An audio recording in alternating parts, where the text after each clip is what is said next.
And welcome to Hannity, and we are coming to you live from the MGM Grand. We're in beautiful Las Vegas, where in less than 48 hours, Donald Trump and Hillary Clinton will face off in the third and final presidential debate right here on the Fox News channel. Also tonight, new information released by Wikileaks could upend Clinton's presidential campaign. And today, the FBI releases documents related to the Clinton server investigation. And what did they uncover? But a quid pro quo offer. We'll explain that in just a few minutes. Newt Gingrich will also join us, as well as Laura Ingraham. But first tonight, we'll report what the mainstream media refuses to tell you. Now, get a pen and notepad ready. Throughout the program, we're going to put a lot of things up on the screen that you're going to want to see.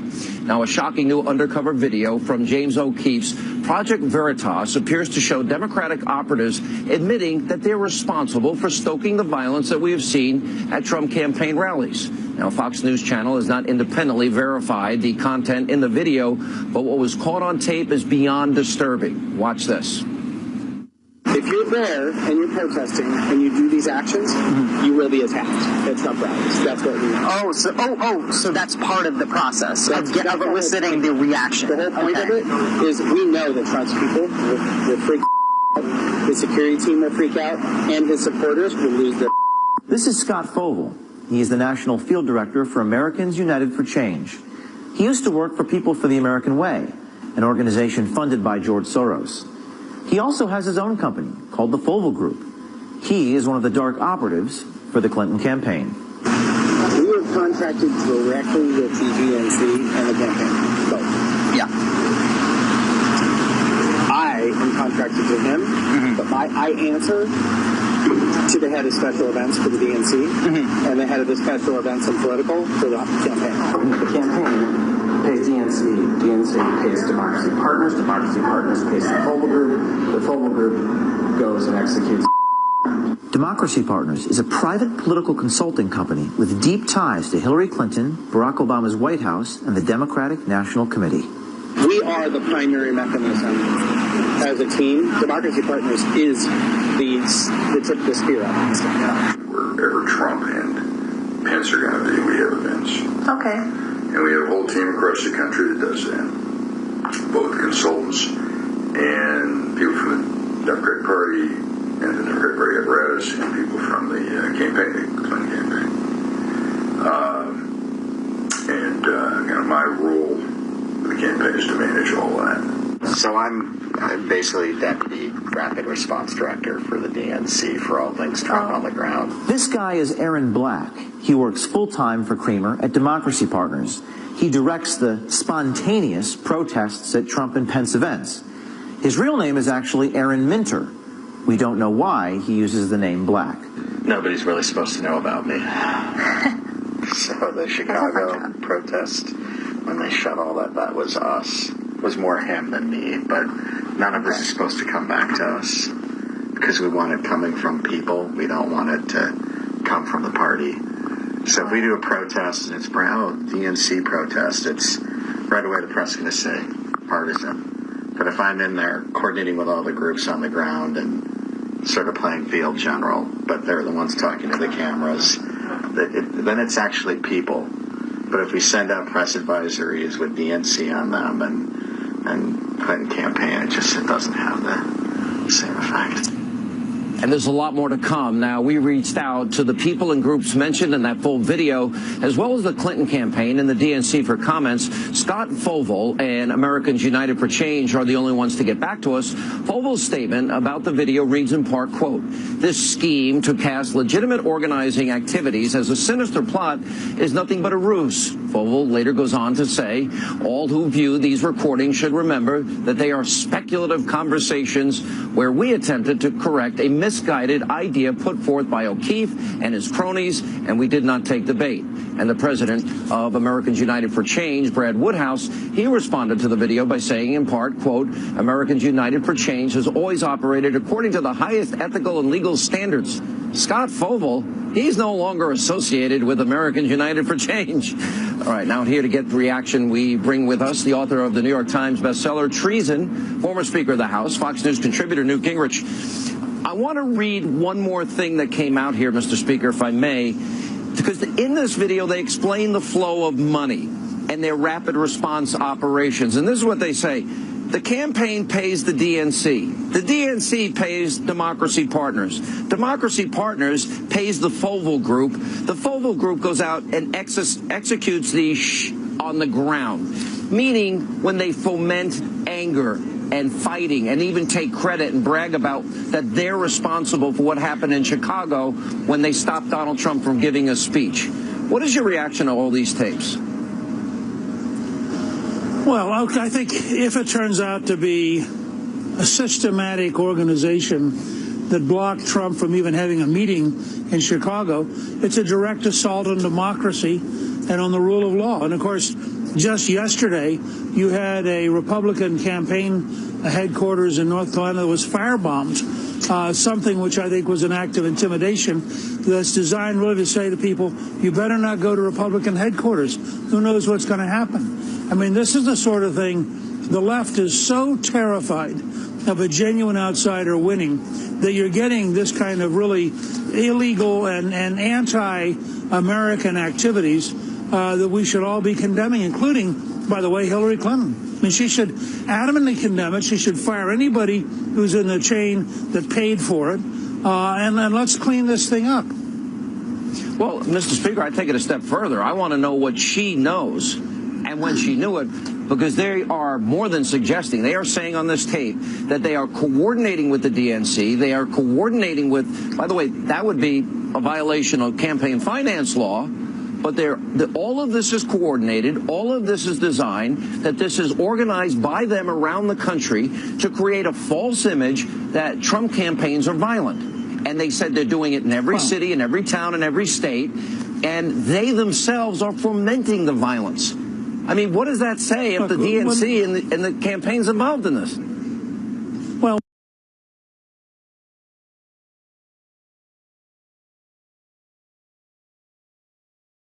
one of the tragedies of having a politically corrupt Justice Department is that there's nobody there to do the policing. I mean, who are you going to turn to? Because these people are now established 2012 and the Attorney General himself refused to investigate it. So I think these people are living in a gray zone that is being created by the decay of the justice system in the United States. They call it conflict engagement is how they describe it. But I want to go back to this, how this is all intertwined here. Foval explained and is on tape here saying that they set it up to allow the DNC and the Clinton campaign plausible deniability in the event that the nature of deliberate violence is discovered. The thing that we have to watch is to make sure there's a double blind between the actual campaign, the actual DNC, and what we're doing. A double blind so there can be plausible deniability that they heard anything about it. What is he? Well, he's admitting they're coordinating. He's admitting that they're involved. He's admitting they're informed. And remember, this continual effort to have extra legal behaviors that in some cases are criminal goes all the way back in our experience to Madison, Wisconsin, where when Governor Scott Walker passed his reforms, they had 100,000 people in the street. They had the Capitol occupied for 6 months. And remember that both the governor and his wife had death threats. I mean, people on the left are terrified that they're going to lose their control of government and they're going to lose their ability to dictate to the rest of us. And this is the kind of stuff we should expect. And if Trump wins, you're going to see more stuff like this as they try to stop the reforms. Let me now move on to the discoveries, both of the FBI and their investigation and WikiLeaks and what we're discovering. And while we're speaking, Mr. Speaker, I'm going to put up on the screen, you know, you got John Podesta wishing that the Bernardino shooter was named Chris. You got the head of the Clinton campaign literally, you know, calling about taxes and health, hypersensitive issues. Political reporter has offered a campaign a chance to edit the story. We have focus group testing whether or not Obama's father is a Muslim. So we discover in WikiLeaks how dirty tricks were used even against Barack Obama. The campaign believed that Obama committed voter fraud in 2008. But I was watching you this weekend. They're making a big deal of that in terms of Donald Trump suggesting it's a possibility. As you look at that, as you look at the conflicts of interest, as you look at the pay-to-play scheme that was discovered over the money that was raised for Haiti, and the lists that are made for Clinton supporters and donors, that they get preferential treatment in terms of the contracts that would be awarded after 150,000 people died. In its totality, what are we to make of all of this? Well, look, this is a giant criminal enterprise disguised as a foundation and disguised as a campaign. And you can tell, though, an article that came out today I thought was fascinating, that analyzed donations by news media to the Clinton and Trump campaigns. 96% of all the donations went to Clinton. So that means among the news media, the ratio was 24-1 in favor of Hillary Clinton. Now, of course, they wouldn't suggest that they're biased, but 24-1, which, by the way, is about the same number as the amount of minutes dedicated Friday a week ago between the Trump 11-year-old tape and Wikileaks. It was 23 minutes on Trump and 57 seconds in all three networks combined on Wikileaks. So part of what's going on is the elite media, which really shouldn't be considered news media. They're really propaganda. I'm thinking that the Columbia School of Journalism should rename itself into the Columbia School of Propaganda, because these people aren't engaged in news. They are methodical propagandists for the left, smothering negative information about Hillary and maximizing negative information about Trump in a way that is a huge disservice to the United States of America and to the people of the United States. Mr. Speaker, indulge me for about a minute here, and we'll put it up full screen here for our audience to see. As I just run down the list of revelations here that the news media is not reporting, as they seem obsessed with allegations one after another about Donald Trump that one by one seem to be becoming debunked. But, you know, we know that Clinton had a public and private position on many of the main issues. If we can put this up on the screen, guys. And Obama knew about the Clintons' private email account. And we know that Clinton claims Saudi Arabia and Qatar funded ISIS. Well, that's fascinating, considering, you know, both of them abuse women, gays and lesbians, and persecute Christians and Jews, and they still accepted money from them.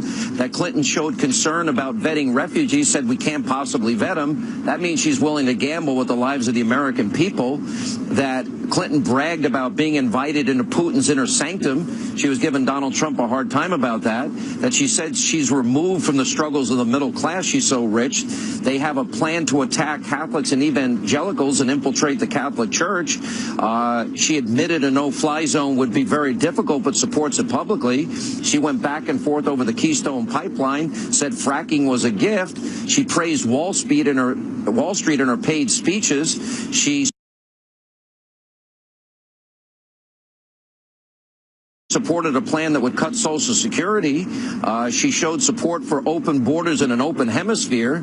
She hated to use the term everyday Americans. Then we've got the media, CNBC offering Clinton advice, allowing, quote, edits. The Boston Globe pumping up her campaign. Univision giving advice. MSNBC getting fed questions. Donna Brazile leaking town hall questions. Podesta calling Latinos needy. I mean, I can't even touch the surface here, all of which describes corruption at a level, I'll be honest, that is bigger almost than Watergate to me. But the news media is ignoring it. No, this is 100 times bigger than Watergate. Watergate was the stupid action of a handful of people who actually got caught up in the cover-up. Remember, Watergate is one break-in of the Democratic National Headquarters, and then the effort to cover up how it happened. That is a fairly narrow thing. This is a level of corruption that permeates the federal government. This is a level of corruption that you find in the Veterans Administration, you find in the FBI now. I mean, Comey has become a director who is corrupting the system. And you can just tell by looking at, as more and more stuff comes out, you have to say to yourself, how could they possibly not have indicted her? And the reason is simple. The fix was in. You have the Attorney General of the United States in a secret meeting with a former president the week his wife is going to meet with the FBI, and we're supposed to believe that it was purely an accident. This is a level of fundamental dishonesty across the whole system. And the emails of WikiLeaks also show racism and sexism and misogyny and anti-Semitism. and the media ignores it. And if there was Republicans that were fomenting violence at every Democratic Hillary event, I think it would be covered in more detail by the media. But I got to run, Mr. Speaker. I know you got a big group of people waiting for you there. I won't keep you any longer. And have fun. Congratulations on the success of the book. And coming up, we have more reaction to the Project Veritas undercover video. Laura Ingraham will weigh in next. Also, later tonight. Mainstream media being fair with all of the coverage? No. Why? They don't check the facts. I noticed that with me. Fox and Friends co-host Ainsley Earhardt interviewed Melania Trump earlier today, and Ainsley is here later tonight. And also, as Hannity continues live from the Vegas Strip in the MGM Grand.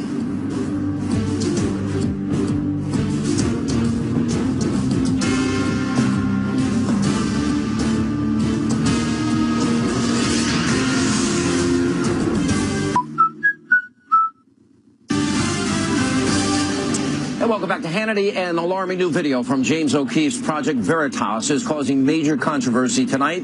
As we stated earlier, Fox News Channel has not yet independently verified the contents of what's seen in the tape, but it appears to show very clearly Democratic operatives explaining how they intentionally incite violence at Donald Trump rallies. Here's another example. There's a script. Okay. There's a script of engagement. Sometimes the crazies bite, and sometimes the crazies don't bite. They're starting confrontations in the line, right? They're not starting confrontations in the rally, because once they're inside the rally, they're under Secret Service's control. When they're outside the rally, they're more effective out. They're harder to get in. The media will cover it, no matter where it happens. I assume it's always in the rally. Initiating the conflict by having leading conversations with people who are naturally psychotic. Right. Okay, I mean, honestly, it is not hard to get some of these to pop off. Right. It's a matter of showing up to want to get into the rally in a Planned Parenthood t-shirt, or, you know, Trump is a Nazi. You know, you can message to draw them out and draw them to punch you. All right, joining us now, editor-in-chief of Life Zet, Fox News contributor, nationally syndicated radio host Laura Ingraham. You know, here's what's fascinating about this to me, Laura, is, you know, they're bragging about a grand scheme. They talk about all the connections that they have to the Clinton campaign, even the White House and the DNC, to orchestrate a lie, a narrative, propaganda to the American people that Trump people are like this. And they've been doing it the whole campaign season, right. And now they got caught. What if Republicans did this? Oh, no. I mean, if a Hillary Clinton campaign office had been firebombed, it would have led every newscast, and every Donald Trump supporter would have been tarred with the action, okay? But, you know, when that happened over the weekend, it was basically brushed aside by the media as a one-off.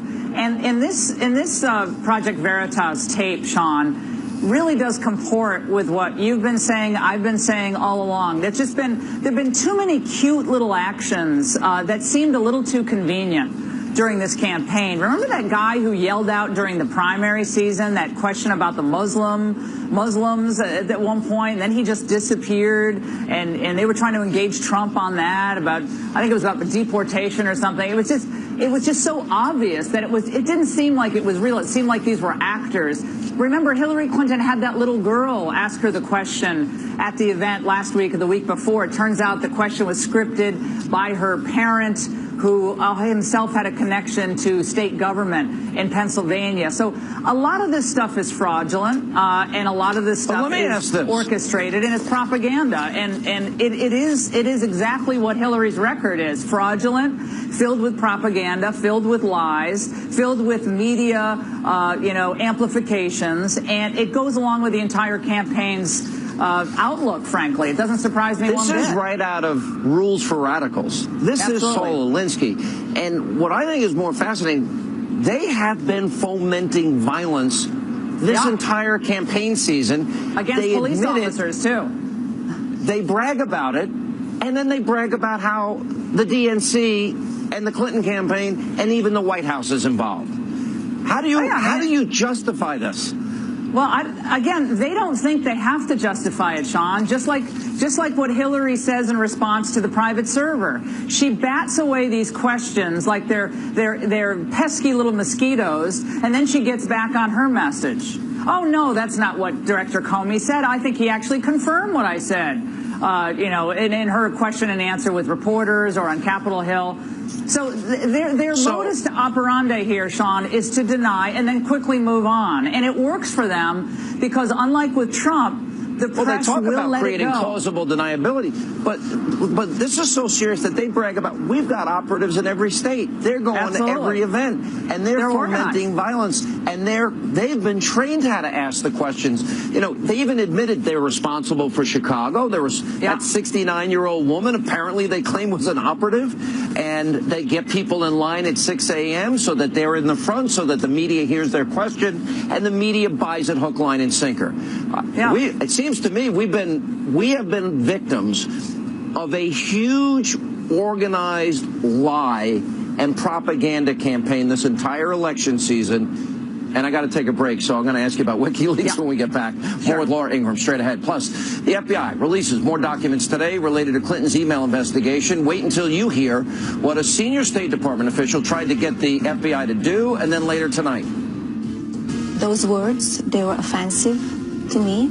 And they were inappropriate, and he apologized to me, and I accept his apology. Our own Ainsley Earhart interviewing Melania Trump earlier today. She is here with that exclusive interview and more as we continue. Hannity live from the Vegas Strip and the MGM Grand.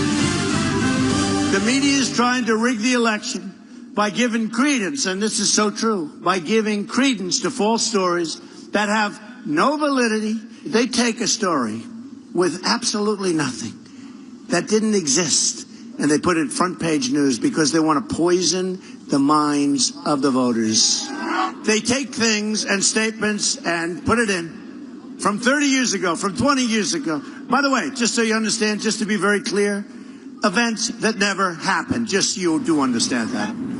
All right, Donald Trump earlier tonight campaigning in the swing state of Wisconsin. Joining us now, Laura Ingraham. When you think of Donald Trump and all that he's been through in the last 2 weeks, and the Republican establishment stabbing him in the back and sabotaging him, Paul Ryan, and you think of the Democrats doing everything they could do to sabotage, and then you think about the media on Team Clinton, and then you look at the polls, Washington Post, ABC, of only a 4-point spread. He's up 4 in Ohio. And he's dead even in North Carolina and Nevada. It's frankly a miracle. Yeah, I mean, 4 points is not that much. He has to flip a number of these battleground states, Sean. There's no doubt about it. Unless the polls are wildly off, he's got work to do. I will say what's incredible here is that if Republicans, and I mean all Republicans, every last one of them were united, and they were fanning out across America, going through the list of WikiLeaks revelations that I have on my sheet here, which is stunning. Well, I'm going to put them up. I'm going to put them up on the screen. We'll split our screen. It's crazy. Yeah, let's put that up on the screen, because when you look at the enormity of the corruption, the media's involvement, the campaigns being on a string for the media, like puppeteers at the campaign with members of the media. All the other things you have there, the Hillary saying I have a public and private position, what they've said on so many issues. Interpret that. She's admitting she lies.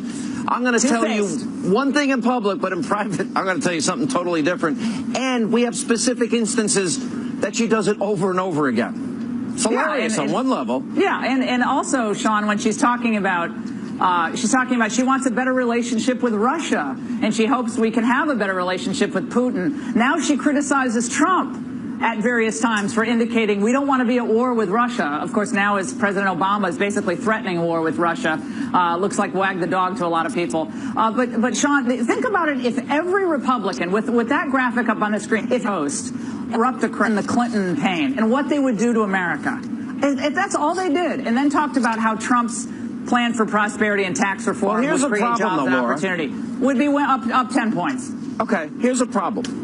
Guys like Paul Ryan, who I've lost a lot of respect for, have spent more time attacking Trump than bringing up what you and I are talking about, or talking about Supreme Court justices and the type that Hillary would appoint, or the need for a border wall. Or Hillary, you want to talk about one of the most corrupt things she mentions here is she says, oh, we can't vet refugees. Well, she's going to bring them in at an increase of 550%. That means by her own admission, she's gambling with the lives of the American people. Why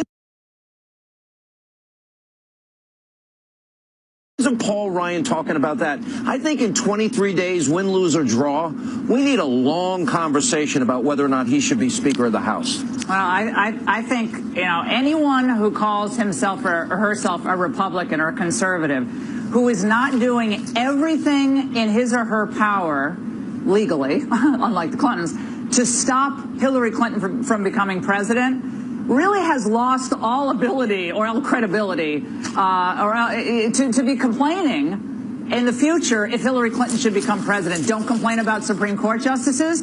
Don't complain about anemic GDP. Don't complain about anything, because when you could have worked to stop her, you were dumping all over Trump every chance you got, or sitting on the sidelines and hoping secretly and texting your friends, aha, Trump's behind. I don't want to hear from any of these people. If Hillary Clinton wins this, God help our country, but don't complain when you spent most of your time going after Donald Trump. They own it.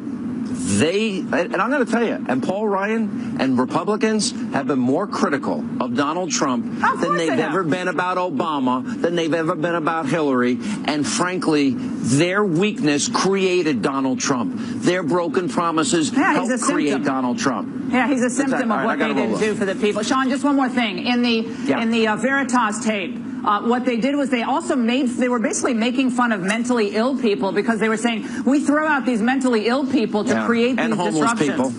Lots of stuff. And homeless. Yeah, exactly. I got to tell you, we'll get to more of that tomorrow night. By the way, James O'Keefe told me today that tomorrow's tape is going to be bigger than today, so we'll see. Yeah, will CNN cover it? Will MSNBC cover it, Sean? That's the question. No, the CNN has operatives that give questions to their favorite liberals before debates and town halls. Thank you, Donna Brazile. And then MSNBC literally takes verbatim questions before Hillary Clinton interviews and then reads it verbatim. It's unbelievable. Sleazy. All right, coming up today, the FBI released a new batch of documents related to Hillary Clinton's email investigation, and they revealed that a senior State Department official wanted to make a deal with the Bureau over the classification of Clinton's emails. The FBI is calling it a quid pro quo. I might suggest it's bribery. And also tonight, mainstream media being fair with all of the coverage? No. Why? They don't check the facts. I noticed that with me. Ainsley Earhardt sitting down with Melania Trump earlier today. The full interview airs tomorrow on Fox and Friends, but Ainsley is here tonight to give us a preview. She joins us coming up next tonight as we continue from Vegas and the MGM Grand.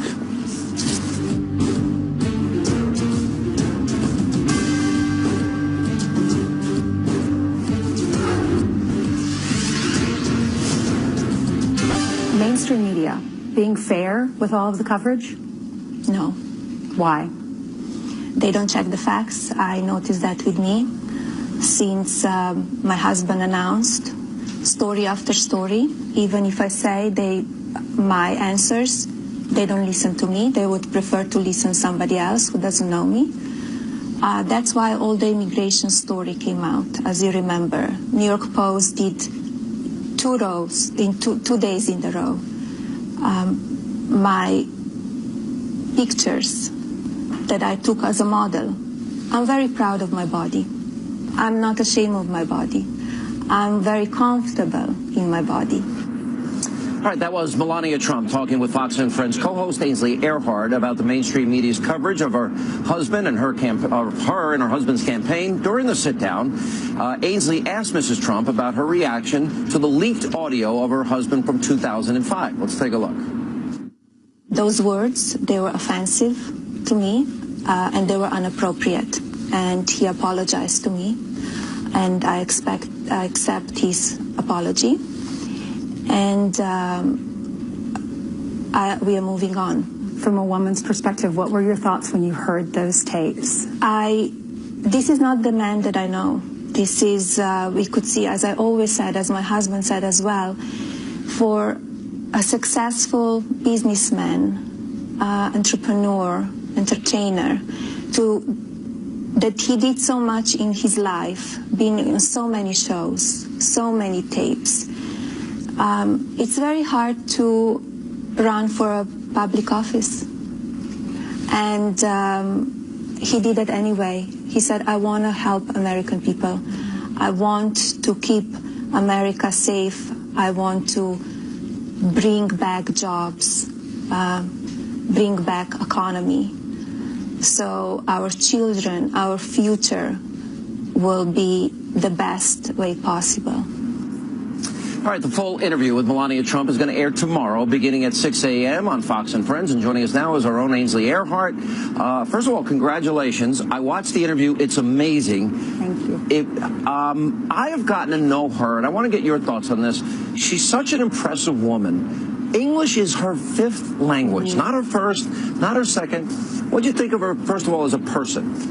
As a person, she's extremely strong, Sean. I was very impressed with that. We walked through the apartment, and I said, look at your view. We're looking down at Central Park. You and I both moved here. We first came as tourists, then we both moved here. I said, and look at you. You're living over the place where every tourist in New York City comes. You come from a different country. You speak so many languages. You're married to a man who could be the president of the United States. You could become the first lady. If that's not the American dream, I don't know what is. And I said, do you pinch yourself when you're walking through? There it is. At that moment, I said, do you pinch yourself when you're walking through this apartment? She said, Ainsley, I don't have time to pinch myself. Yeah, by the way, I've been in that very same room, and I feel like I got to be careful. I don't want to mess anything up in that room. I know. All right. It's beautiful. It's a pretty extensive interview. You asked her very specific questions about, for example, the women coming forward, about Donald Trump, and I thought she gave a very strong answer. Here it is. Okay. I was not surprised in one way because, as I said before, everything was organized, and it is 3 weeks before the elections. All these women coming out, and they are allegations that they are not true. Why now? Why 3 weeks before the election? What they're accusing my husband, that is not the person that I know. What is your message to these women? What would you like to say to them? That all the allegations should be handled in a court of law and without the evidence.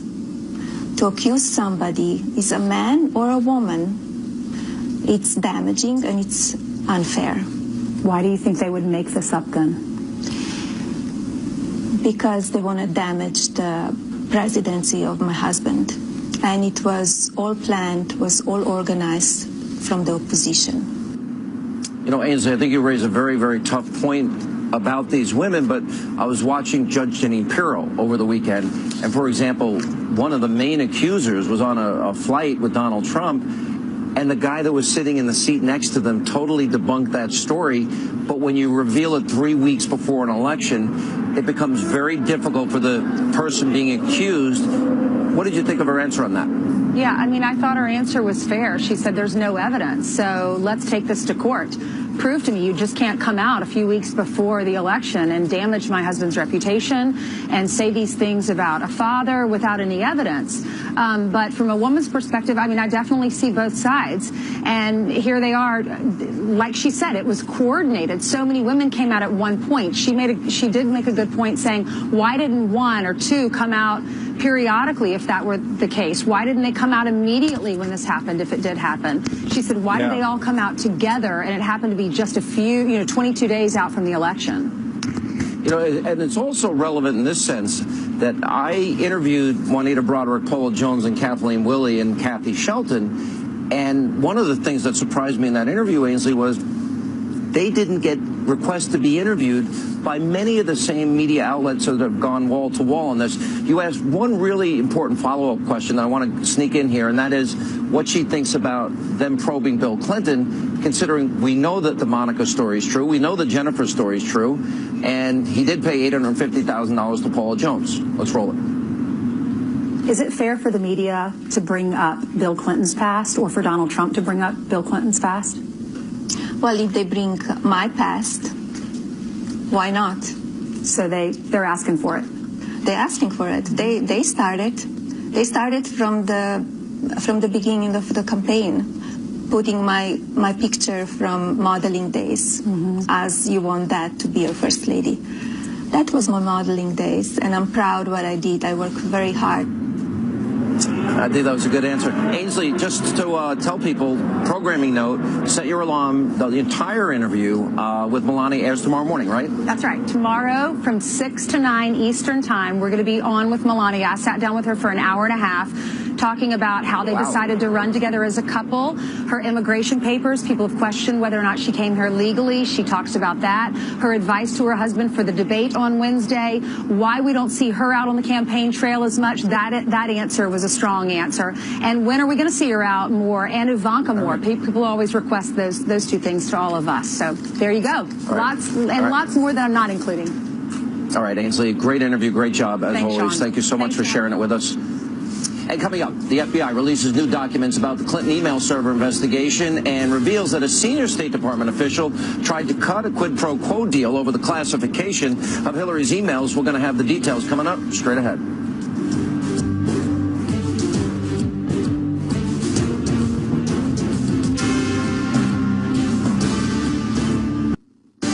And welcome back to Hannity. We're live from the Vegas Strip, the MGM Grand. Joining us now, the host of Justice, Judge Jeanine Pirro, the chairman of the Tea Party Forward Movement, civil rights activist, longtime friend Niger Innes, and from the Washington Times, Charlie Hurt. I got to praise you. You had such an amazing show this weekend. You broke a lot of news about, you had one person after another debunking these women that the media has gone nuts with, but they ignore WikiLeaks. Well, they ignore WikiLeaks, and all of these women, we were at least able to prove with the Bill Clinton women, they had all made statements. They all had corroboration. Let's put that away. Then the man just arrives from England, debunks the whole idea of the woman in the first-class cabin. By the way, she's the one that said 15 minutes was okay, but after 15 minutes I was uncomfortable. Second base okay, but don't do anything after that. And then the other guy, who was the cousin who claims that Donald second base, you are taking us back to the 70s. I know. I'm sorry. I'm no spring chicken. But listen, aside from that, the other thing is that by the way, the New York Times is here. They're going to report all this. I know. Don't. He also says that the woman who says she's molested invited Donald Trump after the alleged molestation to a restaurant. He didn't go, so now she's upset. Her own cousin said it. Niger?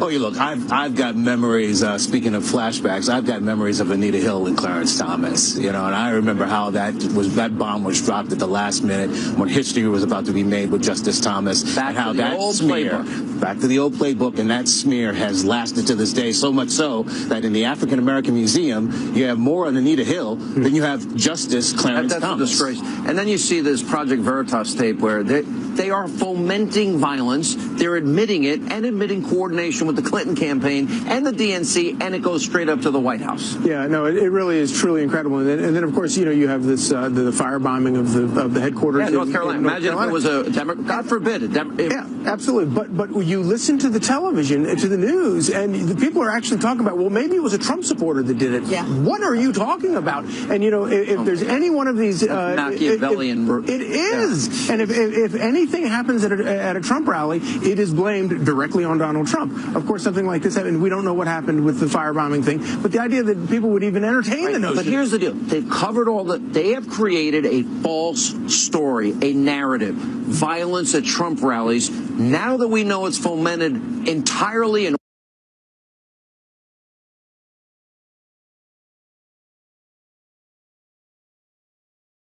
organized entirely by Democrats, how do we get that message to the American people in the next 21 days? it's going to be very hard because the mainstream media is absolutely, it's really extension of Hillary. I'm going to do their job again, right? Absolutely, no question about it. He's got to do their job. And you know what? Things like this backfire. I mean, the pylon is so profound. I have so much faith in the American people. So do I. You've never had such a sneak preview of the corruption and the I'm not sure. For the first time, I have no feel how this is going to turn out. The fact that he is still standing after the last 3 weeks, what he has endured from the By the way, he's up in Ohio by 4, tied in Nevada here, and tied in North Carolina. I got a break. All right, we'll continue. Hannity, MGM Grand, and I'll be gambling in about 6 minutes. Straight ahead.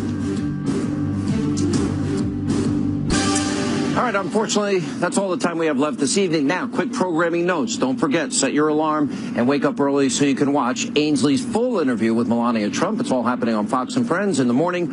Also, this Wednesday, the final presidential debate, Donald Trump, Hillary Clinton, moderated by Fox News Channel's own Chris Wallace. Don't miss it. It's happening right here on the Fox News Channel.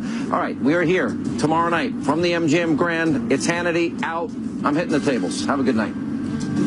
Team will freak out, and his supporters will lose their. This is Scott Fogle. He is the National Field Director for Americans United for Change.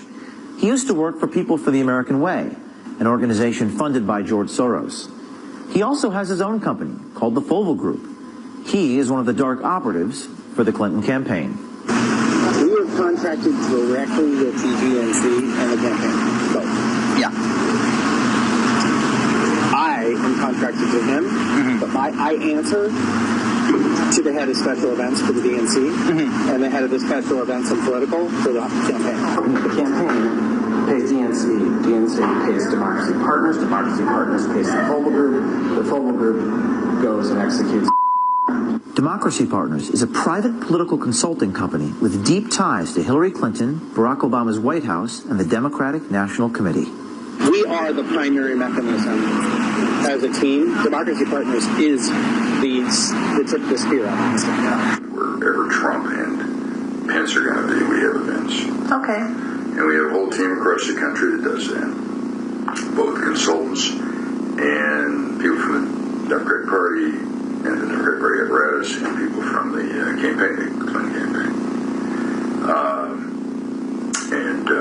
My role with the campaign is to manage all that. So I'm basically Deputy Rapid Response Director for the DNC for all things Trump on the ground. This guy is Aaron Black. He works full-time for Creamer at Democracy Partners. He directs the spontaneous protests at Trump and Pence events. His real name is actually Aaron Minter. We don't know why he uses the name Black. Nobody's really supposed to know about me. So the Chicago protest, when they shut all that was us. It was more him than me, but none of this is supposed to come back to us because we want it coming from people. We don't want it to come from the party. So if we do a protest and it's DNC protest, it's right away the press is going to say partisan. But if I'm in there coordinating with all the groups on the ground and sort of playing field general, but they're the ones talking to the cameras, then it's actually people. But if we send out press advisories with DNC on them and Clinton campaign, it doesn't have the same effect. And there's a lot more to come. Now, we reached out to the people and groups mentioned in that full video, as well as the Clinton campaign and the DNC for comments. Scott Fogle and Americans United for Change are the only ones to get back to us. Fogle's statement about the video reads in part, quote, "This scheme to cast legitimate organizing activities as a sinister plot is nothing but a ruse." Fogle later goes on to say, "All who view these recordings should remember that they are speculative conversations where we attempted to correct a misguided idea put forth by O'Keefe and his cronies, and we did not take the bait." And the president of Americans United for Change, Brad Woodhouse, he responded to the video by saying in part, quote, "Americans United for Change has always operated according to the highest ethical and legal standards." Scott Fogle, he's no longer associated with Americans United for Change. All right, now here to get the reaction, we bring with us the author of the New York Times bestseller, Treason, former Speaker of the House, Fox News contributor Newt Gingrich. I want to read one more thing that came out here, Mr. Speaker, if I may, because in this video they explain the flow of money and their rapid response operations. And this is what they say. The campaign pays the DNC. The DNC pays Democracy Partners. Democracy Partners pays the Foval Group. The Foval Group goes out and executes the on the ground, meaning when they foment anger and fighting and even take credit and brag about that they're responsible for what happened in Chicago when they stopped Donald Trump from giving a speech. What is your reaction to all these tapes? Well, I think if it turns out to be a systematic organization that blocked Trump from even having a meeting in Chicago, it's a direct assault on democracy and on the rule of law. And of course, just yesterday, you had a Republican campaign headquarters in North Carolina that was firebombed, something which I think was an act of intimidation that's designed really to say to people, you better not go to Republican headquarters. Who knows what's going to happen? I mean, this is the sort of thing, the left is so terrified of a genuine outsider winning that you're getting this kind of really illegal and anti-American activities that we should all be condemning, including, by the way, Hillary Clinton. I mean, she should adamantly condemn it. She should fire anybody who's in the chain that paid for it. And let's clean this thing up. Well, Mr. Speaker, I take it a step further. I want to know what she knows. And welcome to Hannity, and we are coming to you live from the MGM Grand. We're in beautiful Las Vegas, where in less than 48 hours, Donald Trump and Hillary Clinton will face off in the third and final presidential debate right here on the Fox News channel.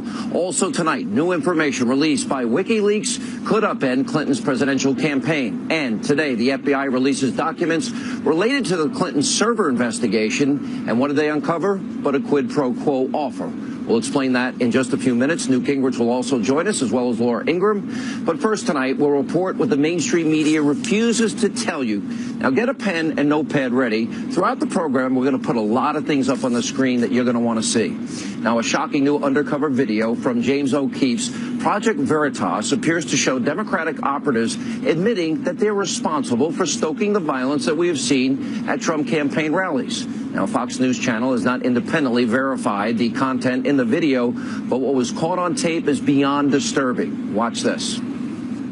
If you're there and you're protesting and you do these actions, you will be attacked at Trump rallies. That's what we know. So that's part of the process of eliciting the reaction. The whole point of it is we know that Trump's people will freak out.